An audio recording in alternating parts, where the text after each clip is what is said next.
Bonjour et bienvenue à toi dans cette nouvelle vidéo. C'est un plaisir de te retrouver aujourd'hui. Et aujourd'hui, on va parler du livre L'entreprise du 21e siècle. Dans cette vidéo, on va découvrir trois choses. Qui je suis, très brièvement, qui est Robert Kiyosaki et enfin 7 clés du livre que j'ai retenu, le livre Les 21 principes, l'entreprise du 21e siècle, pardon. Assure-toi bien de rester jusqu'à la fin de cette vidéo puisque j'aurai un petit cadeau à t'offrir dès la fin de cette vidéo. Alors qui je suis? Je m'appelle Ogé Dolé, je travaille 35 heures par jour puisque l'ensemble des vidéos de la chaîne YouTube et du blog sont consultées 24 heures chaque jour, notamment sur responsabledaffaires.fr. Je travaille 10 heures comme salarié dans le domaine du génie climatique et enfin je pratique 1 heure de sport quotidiennement. D'une manière générale, j'aide chacun à basculer vers la réussite de sa vie en l'aidant à améliorer son corps, son esprit, ses relations et ses finances. Je t'invite dès maintenant à t'abonner à la chaîne YouTube pour ne pas rater les prochaines vidéos et redécouvrir les vidéos les plus populaires. Alors, qui est Robert Kiyosaki? Robert Kiyosaki est né le 8 avril 1947. C'est un entrepreneur américain spécialisé dans le développement personnel. Il a notamment commencé à défendre le concept d'éducation financière, concept qui prévoit en fait d'expliquer que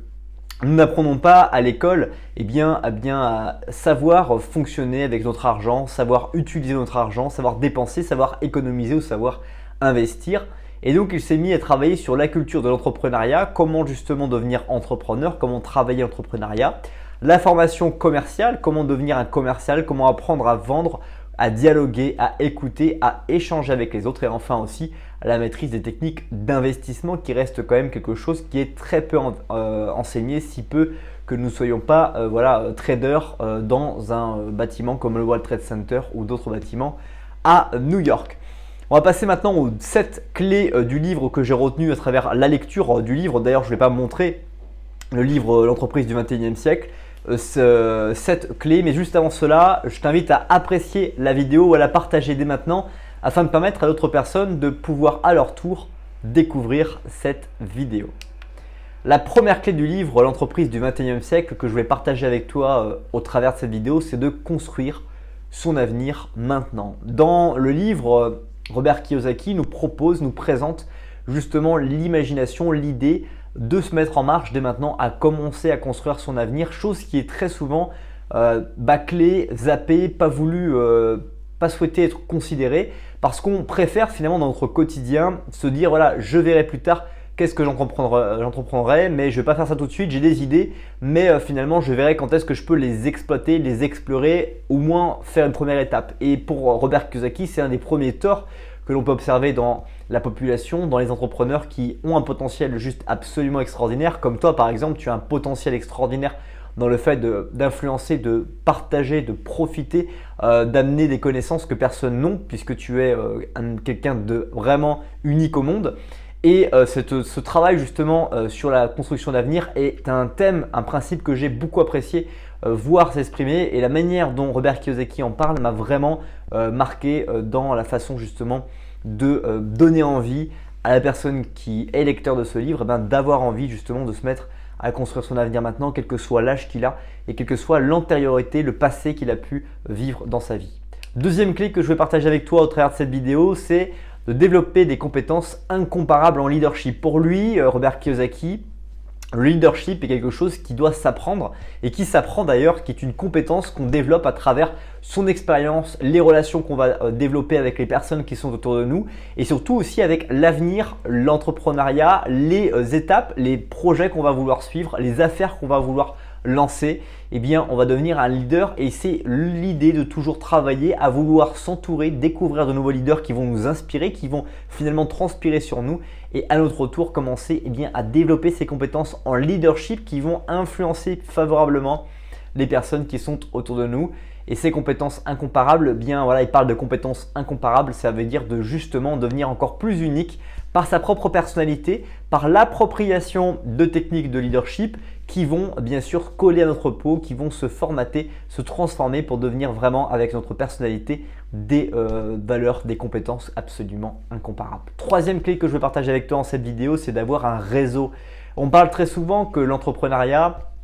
et surtout entreprise du 21e siècle, est une entreprise basée sur le réseau puisque les personnes sont beaucoup plus accessibles. On peut maintenant à travers le monde parler très facilement avec une personne qui habite en Australie, aux États-Unis, en Amérique du Sud, en Asie, en Russie. En l'espace de quelques secondes, il n'y a que les fuseaux horaires qui vont changer, mais en revanche, on peut parler avec tout le monde et il y a même des outils qui vont traduire directement les messages que vous allez utiliser. Et donc, c'est important d'avoir un réseau et de développer ce réseau, mais d'avoir un réseau qui soit basé sur l'authenticité de la relation, que ce soit un réseau avec des personnes qu'on ne connaît pas réellement, c'est de justement travailler sur ce réseau, de développer, car toujours, comme on le sait, les opportunités d'affaires vont venir par le réseau que nous avons, par les personnes qui vont nous rencontrer, vont se dire cette personne-là, je la verrai bien réussir telle chose dans mes projets ou en tout cas tel projet parce que justement elle a les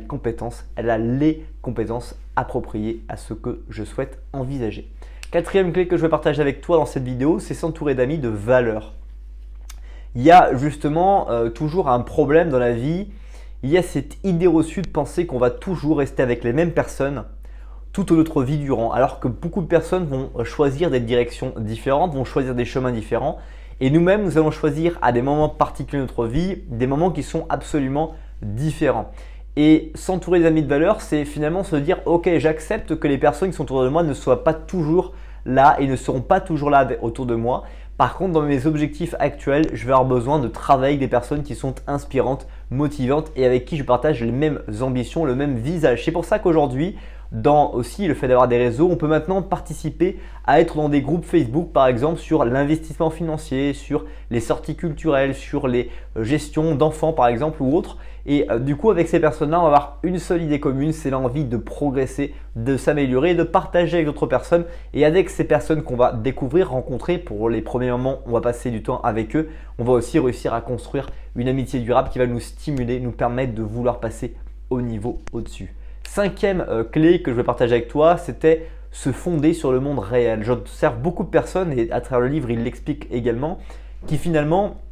vont s'entêter à se lancer dans des projets, dans des réalités qui ne sont absolument pas dans le monde que nous vivons aujourd'hui. Il y a par exemple le fait de considérer qu'il est impossible de devenir millionnaire avec l'immobilier alors que finalement quand on regarde réellement bien et qu'on a compris le mécanisme pour acheter un bien immobilier avec une banque, on se rend compte que finalement avec 4, 5, 6, 7 appartements que l'on va acheter de manière très méthodique sans prendre trop de risques,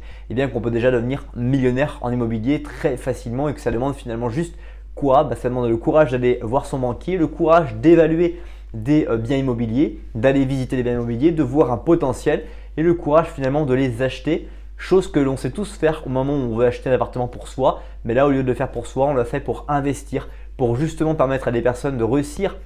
à accéder à un appartement en le louant parce qu'ils ne peuvent pas forcément acheter ou parce qu'ils ne savent pas encore dans quel avenir ils vont se lancer, donc ils ont besoin de louer parce qu'ils ne veulent pas s'enraciner à l'endroit où ils sont et ils ont besoin de personnes qui vont leur louer leur appartement et puis aussi parce que du coup c'est absolument génial pour soi aussi d'avoir un revenu qui tombe régulièrement et qu'à un moment donné, quand le crédit est fini, que cet argent-là puisse te servir soit à apporter de la valeur complémentaire au salaire que tu vas avoir dans d'autres activités, soit directement à te permettre de pouvoir vivre intégralement, indépendamment, de devoir travailler quotidiennement avec du stress, de la pression et une vision d'ensemble.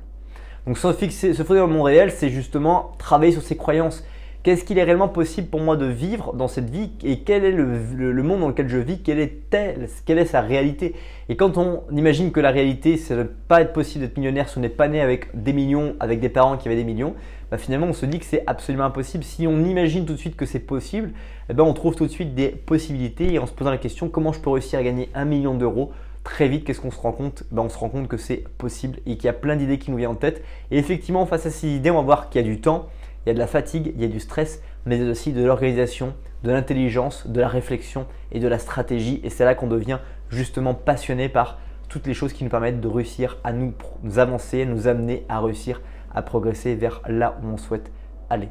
Sixième clé du livre que je voulais partager avec toi, c'est trouver la mentalité de l'entrepreneur que nous avons tous en nous. On a tous une mentalité entrepreneur quand on veut acheter son premier appartement. On a tous la mentalité entrepreneur quand on veut